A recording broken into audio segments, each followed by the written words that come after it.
Hey guys, welcome back to the channel. In today's video, we're checking out Idle Berserker and their collab with Baki. Now, massive shout out goes to Idle Berserker for sponsoring this video. And if you do want to play the game and get involved in the collab, I'll have a link in the description so you can go ahead and download it. But they have integrated this collab from the start. So I've jumped into a fresh account here to show you that you get introduced with a cutscene as soon as you jump into the game. And they also have Baki involved in the initial dialogue of the game and everything like that. Now, I'm going to use this new account to sort of walk you guys through some of the beginner stuff here.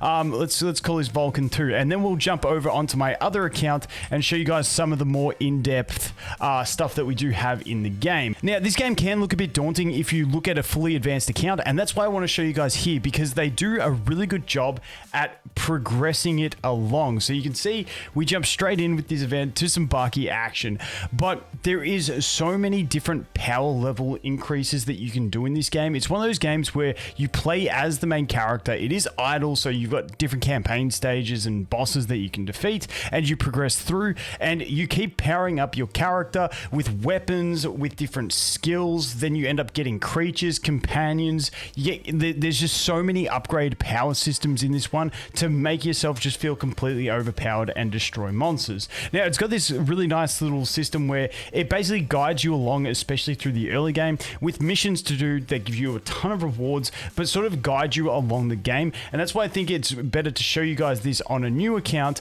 where you can see all the different progression systems. And if you do jump into the game, running it on a fresh account, you will feel well progressed. Like I said, once you unlock everything, there is a ton to this game and a lot of depth to it as well. But as you can see here, now it wants us to level up our health. So we're going to go ahead and level up our health, and it will guide you through the game like that. So now we go into the campaign, the boss battle stages. Now, when we go into this boss battle, you see it will happen on the screen in the middle here.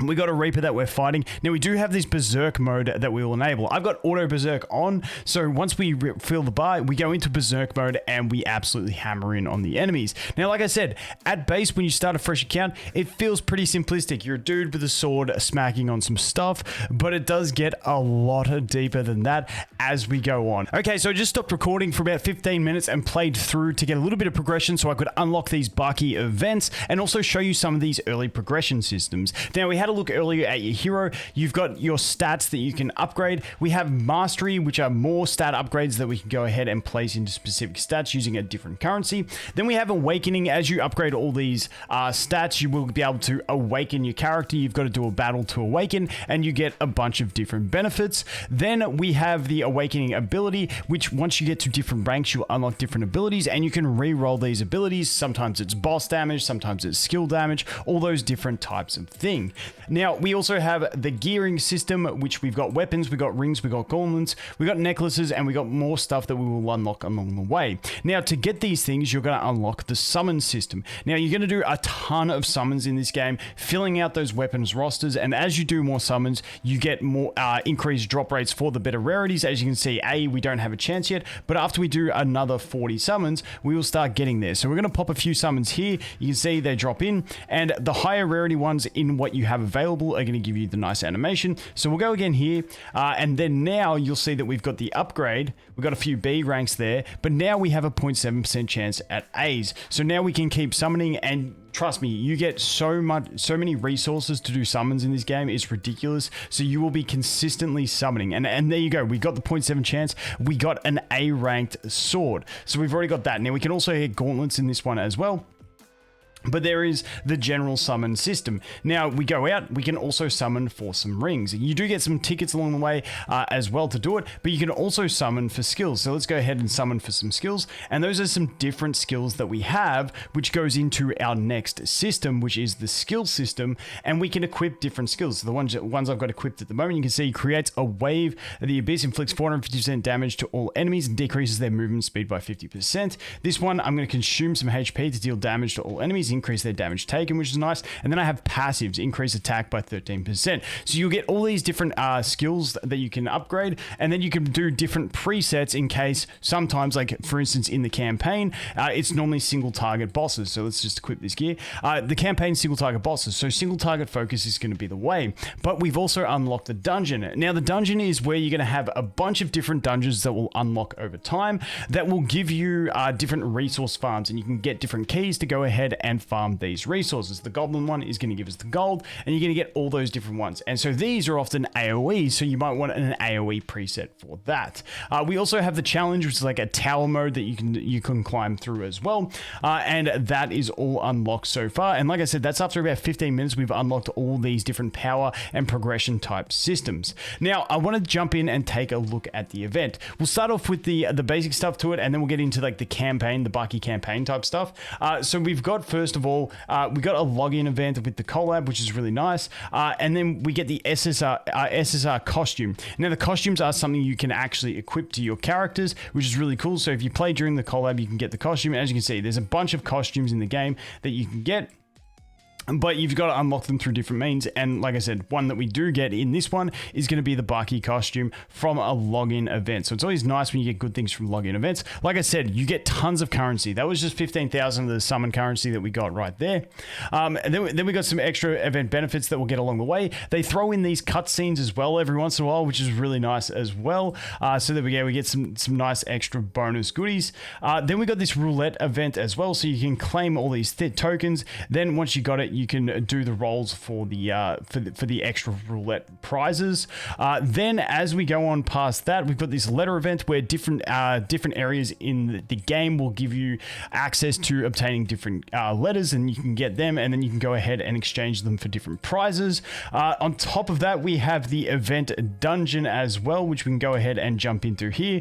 We're probably not going to do too well on this at the moment for this account because we're brand new, but you do have the event dungeon, which, you know, it's more of a training type simulator for this one, but they do well with the theme of the events and stuff like that. So this is the event that we're going to go through. As you can see, I'm losing health not because of the enemy, because I have a skill that is going to sacrifice my own health. You can see we've got the timer that is going down. Once we reach 0, that's it. We're just trying to do as much damage as we can in that time frame that's allotted. We'll get up to 12x here, and that's probably where we're going to cap it for our damage. There you go. And as you can see, we got some of the letters here straight away. So that is that one. Moving on from that, those are the main things. We do have the event shop as well, but the other one that we have is this one over here, and this is like the Baki side story event. So we can go ahead and enter this event. It's going to give us a bit of intro, and then it's going to give us another cutscene. Once again, I really like the way they've put the cutscenes into the game for this type of stuff.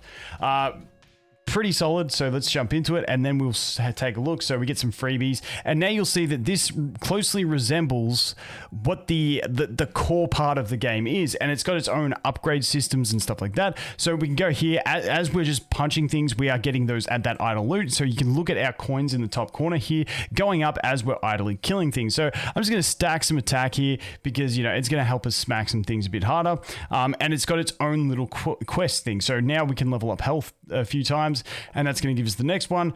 We can summon a skill, so this one is going to give us these skill summons, and this currency is a currency from the event. So there we go, we get some stuff, and now we're playing like its own mini game version of the game in here with Baki. So level up the talent tree, so we can go here and level that up because we've got some points. Okay, we picked ourselves up a Triceratops as our pet, so now we got the Triceratops in there with us as well. So it's got all the core systems of the main game in here, but it's in a side game type system. So now it says clear normal stage 3, so now we're here and we can press, and this works the same in the main game as well. You can click this auto button and it will auto next stage you until you fail a stage, then it'll bounce you out, and then you'll keep collecting idle loot, and then once you get stronger again, you can jump back in, and then that auto button is there just to keep you progressing through. So I think it's said to clear stage 3 here, so this auto button is going to get us through. Hopefully we should be able to clear this boss and the next boss to go ahead and keep progressing along, and that is the basic system behind the way this event works. Once again, I really do like the way they make the event kind of like the main story, so that once you've got a well progressed account, when an event happens like this, you get to go back to that like original feeling of the early game, but just through an event. So as you can see, our health is not high enough there. We actually got defeated by the enemy boss. So now we can just come over here. We can stack a bit of HP in there so that we can survive, get a bit more attack so we can deal some damage faster, and then we'll be able to go through. We've still got our mastery, which we can go ahead and upgrade as well, get some more attack because, hey, damage beats everything. And that is the system we're looking at for this additional Baki event. So like I said, it's pretty solid. We don't just have the login events, the token stuff. We actually got like a full separate campaign for Baki himself when we do a whole, it's like a whole separate version of the game inside the game, which I think is pretty cool. But now I want to jump over to my other account and show you some more of the advanced features in the game. Okay, so here we are on my other account. And as you can see, it looks a bit more full on the screen with what we're looking at. So the cool things that I like, because I like having extra characters and creatures to collect. So we do have the creatures, which you can see on screen with me. You saw in the Baki one we had at the Triceratops, you get the creatures, but then you also have companions, because I love having cool heroes. So you can get these additional heroes that can give you additional effects. They have active abilities and they can support you, deal extra damage, and all those sorts of things. So those are the two big other things that you will unlock further in the game that really do add to the customization and playstyle of it, along with the skills, the equipment, and your hero stats and presets that you can make to really take on different types of combat. And like I said, it gets pretty cool with all the different abilities that you get from the additional characters and stuff like that, the companions, the creatures, and all that sort of stuff. So the game gets a lot more involved, but like I said at the start, it does a very good job of progressing you through and getting you used to all the different power systems and the different areas that you've got to farm to get the materials to go ahead and upgrade different systems. But that is going to be it for Idle Berserker, guys. Once again, a massive shout out to Idle Berserker for sponsoring this video, and I will have a link in the description if you want to play the game and get involved with the Baki collab going on now.